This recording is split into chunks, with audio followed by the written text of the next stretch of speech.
송파는 갭매수 수요가 많다는 걸 알 수가 있죠. 신축 아파트를 중심으로 한 거래와 또 오래된 연식 있는 아파트를 중심으로 한 거래가 결국은 전세 가격이 지금 중요한 화두가 아닌 거예요. 실수요자들이 집을 사고 있는데 투자 수요까지 집을 산다. 회복을 하면서 막 시원하게 올라가는 게 아니다 보니까 풀어줘야 되나 이러한 고민을 지금 하고 있을 겁니다.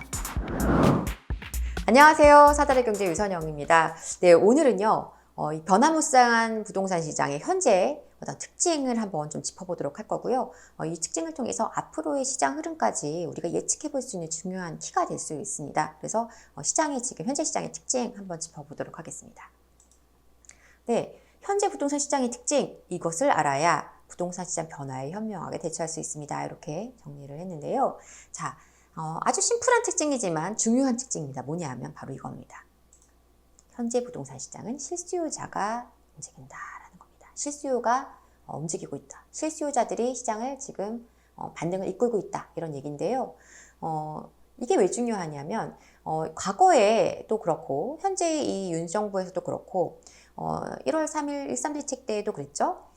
투자 수요 그러니까 어떤 자금이 좀 되고 집을 여러 채 매수하는 걸 선호하시는 분들이 집을 사야만 부동산 시장이 회복된다라는 생각 때문에 이 투자자들에 대한 다주택자들에 대한 규제를 풀어주면서 너희가 집 좀 사라고 계속 사인을 보냅니다. 그건 과거에도 그랬었어요. 그런데 지금은 그러한 투자 수요보다 오히려 실수요자들이 집을 사고 있다라는 것이죠. 네, 얼마 전에 오늘도 보니까 30대가 매수세가 늘고 있다고 하는데 기본적으로 30, 40대가 기본적인 매수 수요이긴 한데요. 지금 실수요자들이 집을 사고 있다라는 그 어떤 데이터를 한번 보여드려 볼게요. 자, 첫 번째는요. 갭 투자 비율이 감소했다는 겁니다. 즉, 전세를 끼고 집을 사는 수요가 줄었다는 거예요.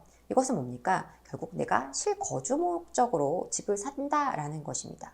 갭 투자 비율이 감소한다는 것은 실수요자들이 집을 산다는 뜻이 됩니다. 자, 그리고 또한 공급이 많은 지역에 거래량이 상당히 나오고 있어요. 공급이 많으면 어떤 일이 일어납니까? 전세 가격이 떨어집니다. 근데 전세 가격이 떨어지는데도 거래가 많다? 결국은 갭이 필요 없는 것이죠. 그래서 매가 자체가 매력적인 가격에 와 있다라고 판단한다면 매수세가 붙는다는 것입니다. 자, 이거를 구체적인 데이터를 한번 보여드려 보겠습니다. 자, 기간별 서울 갭 투자 순위입니다. 2019년 그리고 2021년 그리고 지금 최근 3개월에 갭 투자의 어떤 그 건수 그리고 거기 퍼센트를 지금 정리되어 있는 것인데, 자, 2019년도 볼까요? 1위는 송파구가 차지했어요. 거래 건수를 기준으로 순위를 정하는데요. 지금 전체 거래 건수 중에서 31% 이상이 갭으로 매수를 한 것입니다. 2위는 강남구인데 오히려 더 비율이 높죠. 37.1%, 노원구도 31.7%. 거의 30%를 넘어가거나 거의 그 수준에 육박하는 어떤 비율로 갭 매수가 이루어졌었던 걸 확인할 수가 있죠. 21년 7월에 가볼까요? 이때 가서는 이제 조금씩 거래량이 감소해서 거래량이 많지 않았던 시기이긴 한데요. 지금 보시면 1위는 강서구입니다. 강서구가 17% 이상이 갭으로 집을 샀어요. 노원구는 11% 이상. 송파구 거의 20% 가까이가 갭으로 매수를 했고, 서초구도 17% 이상, 그리고 동작구는 20.7%가 갭으로 집을 샀습니다. 자, 그러면 현재 볼까요? 1위는 여전히 송파네요. 송파는 갭 매수 수요가 많다는 걸 알 수가 있죠. 자, 그런데 지금 9.9%가 갭 매수 비율입니다. 다시 얘기해서 상대적으로 훨씬 적은 비율로 갭으로 매수했다는 것이고요. 2위 노원구도 9.8%, 강동구 8.9%, 성북구가 조금 높은데 10.8%, 그리고 강남구가 7.4%입니다. 무슨 얘기냐? 상대적으로 이 비율이 확연히 낮아진 걸 확인할 수가 있어요. 자, 서울은 이러한데요. 수도권은 더 이게 확연히 눈에 들어옵니다. 볼게요. 경기도에서 2019년도에 1위는 분당입니다. 29.3%가 갭으로 집을 샀어요. 그 외에도 부천, 영통도 23% 가까이 되고, 광명은 30%, 30.5%. 이거는 아마도 이제 하안주공이라든가 이런 아파트들을 갭으로 많이 매수했었던 시기인 것 같아요. 그래서 갭 투자가 많이 늘었고, 용인 수지도 16% 이렇게 됩니다. 자, 2021년 7월로 가면은요, 평택이 가장 많은 갭 매수 건수를 기록을 했는데 14.3%가 갭 투자로 해서 매수를 했습니다. 남양주는 18% 넘게, 그리고 화성, 시흥도 거의 20%, 기흥고도 15%가 넘는 수요가 갭으로 집을 샀어요. 자, 그러면 지금 현재는 어떤가 볼까요? 화성시가 여전히 갭 투자 건수가 가장 높아요. 그런데 퍼센트를 보면은 4.6%입니다. 경기 평택 많아요. 그런데 갭 매수는 4.8%, 영통구 5.8%, 남양주 6.6%, 시흥 4.1%. 그러니까 뭐 10%를 훨씬 웃돌던 수치가 5%도 안 되는 수치로 확 내려왔어요. 그만큼 갭 매수 수요가 줄었다는 거고 실수요가 집을 사고 있다는 거죠. 또 경기도 말고 인천도 가볼게요. 인천 같은 경우에는 사실 2019년까지는 공급이 많았었어서 사실 가격이 힘이 좀 없었습니다. 2019년 6월을 보면은 부평이 16.2%가 갭으로 집을 매수했고요. 남동구는 13%, 연수구 10% 넘게, 인천 계양구는 20.2%. 계양구가 그래도 전체적으로 좀 가격대가 좀 저렴한 아파트들이 많은 편이잖아요. 그다음에 서구는 10% 이렇게 됩니다. 21년 7월 가면은요. 인천이 많은 회복세를 좀 보여줘요. 그래서 특히 송도 같은 경우는 굉장히 많은 수요가 바라보기 시작하고 좋아하는 가격이 많이 올라가는 그런 시기였죠. 그때 보면 인천 연수구 같은 경우가 17.9%가 갭으로 매수를 했습니다. 거의 18%, 그쵸? 서구는 9.1%, 계양구 17.6%, 남동구 11.4%, 부평 9.2%. 이렇게 해서 그래도 뭐 한 10% 전후에서 많게는 20% 가까이 갭으로 매수를 했던 시기였다면 현재 인천을 볼까요? 1위는 연수구입니다. 연수구 여전히. 근데 5.1%만이 갭으로 집을 매수를 했고요. 서구도 1.9%, 남동구 3.9%, 부평 3.2%, 미추홀구도 2.7%만이 전세를 끼고 집을 샀다는 얘기예요. 자, 그러면 지금 이걸 보면 저렇게 많은 거래 중에서 오직 한 3%, 4%만, 5%도 안 되는 거래량만이 지금 갭을 끼고 매수가 나왔다. 실수요자가 집을 사고 있구나. 이걸 알 수가 있죠. 자, 여기에다가 이 공급량이 많은 지역에서 거래가 많이 나오고 있다고 했죠. 공급이 많으면 전세 가격이 힘이 없어요. 그런데도 거래가 많다. 실수요자들이 집을 사고 있다는 것이죠. 인천 같은 경우는 2023년도 지금 공급량이 상당히 많고요. 25년까지 굉장히 공급이 많습니다. 그럼에도 불구하고 지금 집을 많이 사고 있어요. 특히나 뭐 루원시티라든가 청라 이런 지역들 같은 경우는 주변에 공급이 많음에도 불구하고 거래가 많이 나오고 있다. 이런 것들을 볼 때 지금 사람들이 실수요자들이 집을 많이 사고 있구나 알 수 있고, 자, 화성도요. 공급이 계속 많았었고 앞으로도 공급이 많습니다. 그래서 전세가 굉장히 힘이 없는 편이죠. 전세가율이 굉장히 낮아요.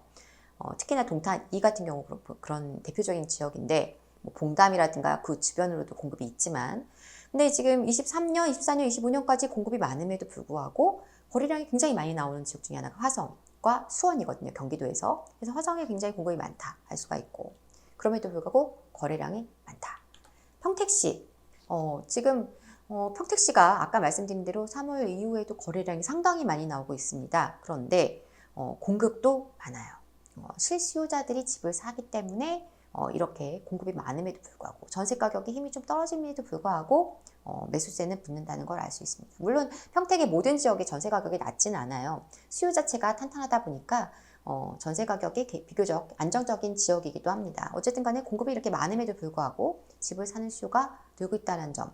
평택의 지금 거래를 보면 신축 아파트를 중심으로 한 거래와 또 오래된 연식 있는 아파트들을 중심으로 한 거래가 이렇게 양분되는 걸 확인할 수가 있습니다. 그건 제가 다음 라이브 시간에 한번 또 짚어드릴 예정이에요.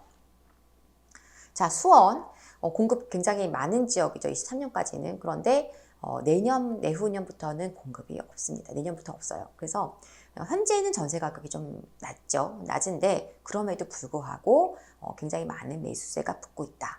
현재 전세가 중요하지 않은 것이죠. 근데 실거주하실 분들은 어차피 입주할 거니까 가격이 저렴하면 좋은 거죠. 이렇게 해서 공급이 많고 그리고 이런 상황에서도 매매를 하시는 분들이 늘고 있고, 그리고 거래량이 갭 투자 비율이 확연히 줄고 거래에 있어서 어떤 실수요자들 집을 사는 그런 시장으로 지금 가고 있는 것인데, 여기에 이제 중요한 포인트는 이겁니다. 결국은 전세 가격이 지금 중요한 화두가 아닌 거예요. 따로 가고 있기 때문에 매매 시장은 전세와 좀 따로 간다. 전세 회복세와 상관이 없이 꾸준한 거래가 나오고 있고 이 거래에 따른 매가의 회복이 이루어지고 있다라는 것입니다.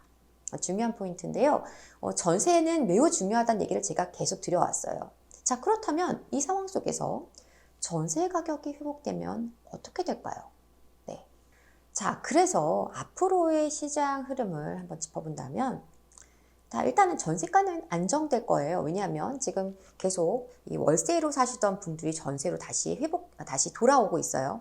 금리가 내려갈 것이 확연해지고 있고 시장 금리는 지금 많이 내려가 있고 전세자금 대출에 대한 어떤 그 금융권의 여러 가지 배려가 있고 이렇다 보니까 월세로 갔던 수요들이 이렇게 되면 전세 사는 게 유리할 것 같다라고 생각하시는 분들, 전세 가격이 또 빠지다 보니까 이 정도면 내가 전세로 들어가도 괜찮겠다 이런 수요들이 계속 들어오면서 안정적인 회복의 단계로 가고 있다는 것입니다. 거래가 늘면서 전세 가격도 조금씩 올라가는 회복이 돼가는 그런 상황이 됩니다. 그러면 이렇게 되면 투자 수요가 유입이 된다는 거죠. 네, 그 바탕을 만들어주는 것이고 자, 그렇게 되면서 실수요자들이 집을 사고 있는데 투자 수요까지 집을 산다. 이렇게 된다면 시장에 대한 전체적인 어떤 가격에 대한 회복세는 더 빨라질 것이다. 가격 상승에 대한 어떤 힘이 더 좋아질 것이다. 라고 예상해 볼 수 있을 것입니다. 자, 그러면 우리 어떻게 대처해 나가면 좋을까를 한번 정리해 봤는데요. 지금 영상 보시는 분들 중에는 집을 사셔야 되는 분들도 있을 것이고 거꾸로 집을 갖고 계신데 이 전세 가격의 하락 그리고 매가의 하락으로 인해서 이러지도 저러지도 못하시는 분들, 난처한 상황에 처해 있는 분들도 많으실 거예요. 자, 그러면 어떻게 시장 흐름이 흘러갈 것인가를 한번 생각해 본다면 이겁니다. 일단 지금 사람들이 사고자 하는 물건이 무엇이냐를 좀 생각해 보셔야 되는 거죠. 아무래도 실수요자들이 선호하는 물건, 지금 선호하는 물건은 어떤 거냐? 상품성이 좀 우수한 물건을 좋아합니다. 상품성이 우수한 물건을 좋아해요. 근데 납폭이 무조건 기본적으로 굉장히 많이 되어야 됩니다. 많이 빠졌어야 돼요. 그래야지 사람들이 매수에 대한 어떤 매력을 느끼기 때문입니다. 그래서 가격이 많이 떨어졌는데 상품성이 우수한 거. 자, 또 가격이 많이 떨어졌는데 여기는 입지가 좋아. 가격이 많이 떨어졌는데 입지가 좋고 상품성은 좀 안 좋더라도 교통 여건이 우수해. 이런 것들. 그러면 이 두 개로 매수세가 많이 지금 나뉘어져서 가고 있다는 것입니다. 그래서 이런 물건들은 좀 더 반등의 힘이 빨리 온다, 빨리 반등한다라는 점을 우리가 알고 계시면 돼요. 그래서 내가 그런 물건을 매수를 고민하는 분들은 어떻게 해요? 빨리 사야 됩니다. 안 그러면 반등세가 나오기 시작하는 순간 놓칠 수 있고요. 또 내가 갖고 있는 물건이 그런 데 있는 물건이다. 그렇다면 그런 물건은 조금 기다리신다면 다른 물건들보다는 빠르게 회복할 수 있다라는 거죠. 예를 들자면 지금 수원의 예를 들자면 홈앤힐 같은 경우 앞으로 호재는 대기 중이지만 현재는 사실상 교통 여건이 우수하지 않아요. 그렇지만 상품성 좋은 물건들이 많이 있죠. 그런 것들은 지금 매수세가 강하게 붙었다라는 것이죠. 근데 또 다른 한편 어느 지역이 그럴까요? 예를 들면 벽족거리라든가 영통구의 황골주공이라든가 이런 아파트들은 지금 거래량이 상당히 나오고 있는데 상품성 자체는 우수하지 않습니다. 하지만 주거 환경이 굉장히 좋고 그쪽 지역 내에 어떤 거주에 대한 어떤 만족도가 높다 보니까 그런 지역 가격이 많이 빠졌는데 거주의 만족도가 좋은 입지적으로는 사람들이 선호하는 지역 이런 자리들은 거래가 지금 계속 붙고 있다라는 거죠. 그래서 그런 데 갖고 있는 분들은 기다림의 시간이 많이 그렇게 길지 않다 이런 얘기 드리고 싶고요. 자, 앞으로 투자 수요가 유입될 수 있는 요건들이 어떻게 나오냐 이거에 우리가 관심을 가질 필요가 있어요. 그래야지 시장에 대한 회복세가 좀 더 읽혀질 테니까요. 가장 기본은 금리입니다. 인하라고 적었지만 저는 금리 동결이라고 말씀을 드리고 싶어요. 금리가 동결되는 시점, 최종 금리가 확인되는 시점, 그 시점부터는 이제 더 이상 올라가지 않는다라고 인지하게 되고요. 구체적으로 금리가 내려가게 된다면 훨씬 더 가파른 상승세를 보여줄 수 있을 겁니다. 투자 수요가 더 관심 가질 수 있는 상황이 될 테니까. 그리고 거기에 이렇게 금리가 회복이 되면서 뭐가 연동됩니까? 전세 가격이 회복이 될 거예요. 전세 수요가 더 강하게 전환해서 들어오면서 전세 가격도 회복될 겁니다. 거기에다가 또 뭐가 있어야 될까요? 필수적인 거죠. 바로 다주택자들에 대한 어떤 규제 완화가 추가적으로 이루어져야 됩니다. 취득세에 대한 지금 이제 중과 완화가 확정돼야 되고요. 그 다음에 지금 실제로 집을 매수하기 어렵게 만드는 것 중에 굉장히 중요한 게 토지거래 허가 구역이 있죠. 그래서 지금 많이 선호하시는 지역들로 토지거래 허가가 지금 되어 있다 보니까 뭐 여의도 그리고 목동도 그렇고요. 강남도 그렇고. 그래서 토지거래 허가 구역 지금 되어 있는 대치동이나 또 뭡니까? 저쪽에 잠실까지 이런 지역들이 풀리느냐 안 풀리느냐 보셔야 될 텐데 사실은 서울시에서는 이거를 빨리 안 풀 거라는 게 또 한동안 그런 분위기 나왔다가 요즘 다시 시장 분위기가 쭉쭉 회복을 하면서 막 시원하게 올라가는 게 아니다 보니까 풀어줘야 되나 이러한 고민을 지금 하고 있을 겁니다. 그래서